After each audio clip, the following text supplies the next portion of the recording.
I have a soft spot for Keith Richards. Now, I know some of you may not be fans of classic rock.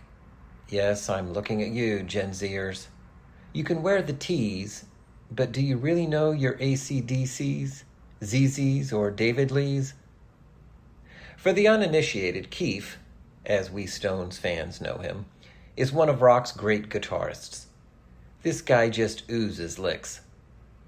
When it comes to life choices, I will not hold him up as an exemplar, although he finally has come clean, I'm happy to report. Way back when he was young, however, he made one really good decision. He became a musician.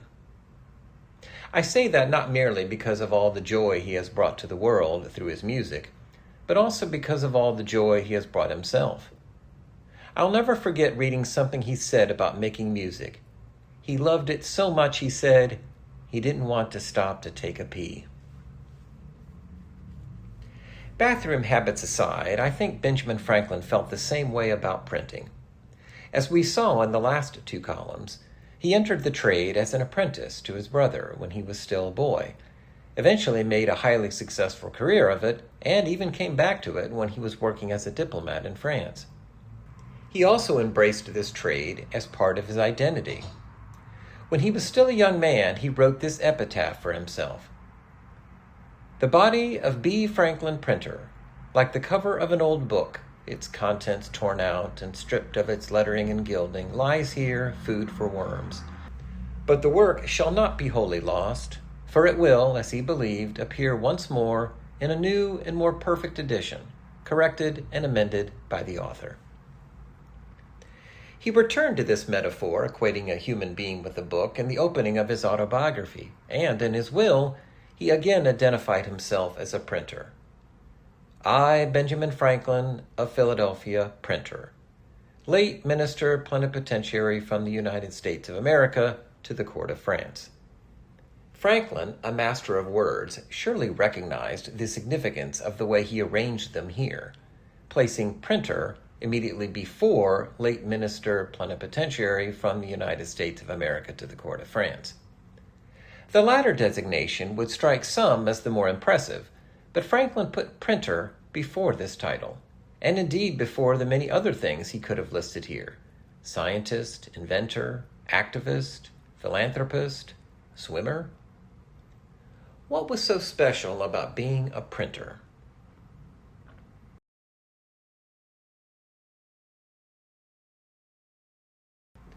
In colonial America, it was easier for young men from modest backgrounds to climb the social ladder than it had been in Europe in previous centuries. When Franklin formed his junto, a mutual improvement club for himself and other young aspirants, he was trying to grease the wheels for this group of Americans. Still, in a land without public schools or public libraries, it was much more difficult to rise then than it is now. If you were the son of a tradesman, you almost certainly were not going to become, say, a professor or the head of a college campus, as I, as the son of a tradesman, was able to do after making use of, you guessed it, public schools and public libraries. Of all the trades Franklin could have chosen for himself, or had chosen for him, printing was the ideal match, both for him and for the world. Because it was a trade, and not an elite profession such as law, it was possible. But it also allowed him to tap into his extraordinary abilities as a writer and to make a broad impact on the world around him.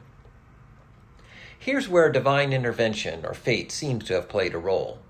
If Franklin had become a candle maker or a sailor or a cutler, all real possibilities for him, he could have made valuable contributions to the world, but it's very unlikely that he would have shaped the course of history the way he did after becoming a printer.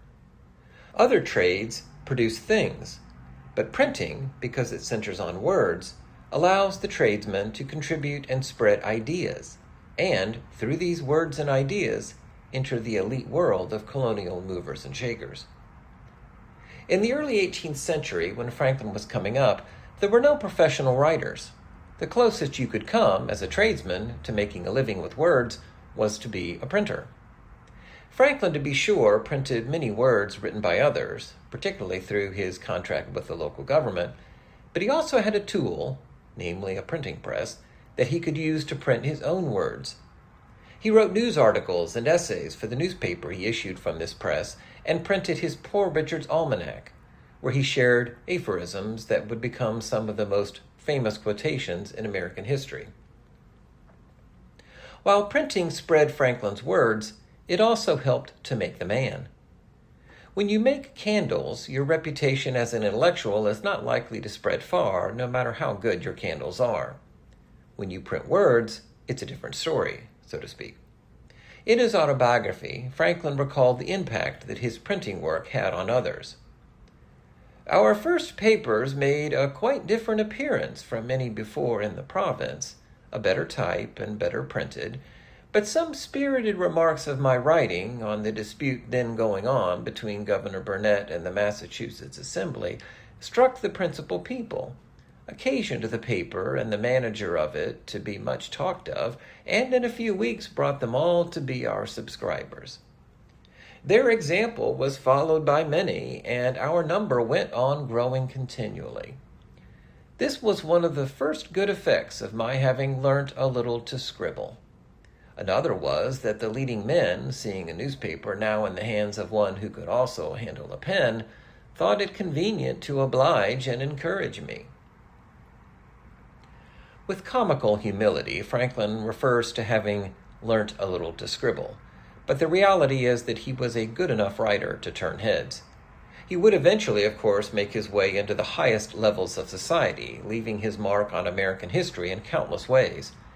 Perhaps the best evidence for the rise that Franklin achieved through printing came in 1776. Thomas Jefferson, a lawyer and a graduate of William and Mary, was chosen to write the Declaration of Independence, but he asked Franklin, the retired printer, for feedback on his draft. In a letter I recently had the opportunity to view at the American Philosophical Society Museum in Philadelphia, Jefferson wrote, "Will Dr. Franklin be so good as to peruse it and suggest such alterations as his more enlarged view of the subject will dictate?"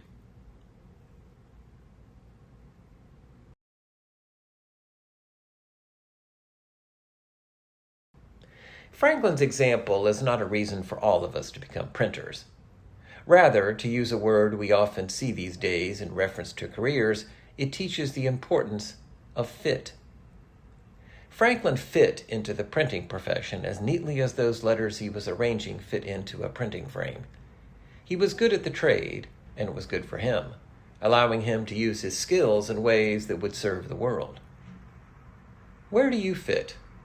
In other words, where do your interests and abilities align with a career that the world needs? In my world of higher education, I often hear students say they want to help people. Indeed, I heard this sentiment just a few days ago on a student trip to Washington, D.C. That's a noble aspiration, but it requires some refinement. How will you help others?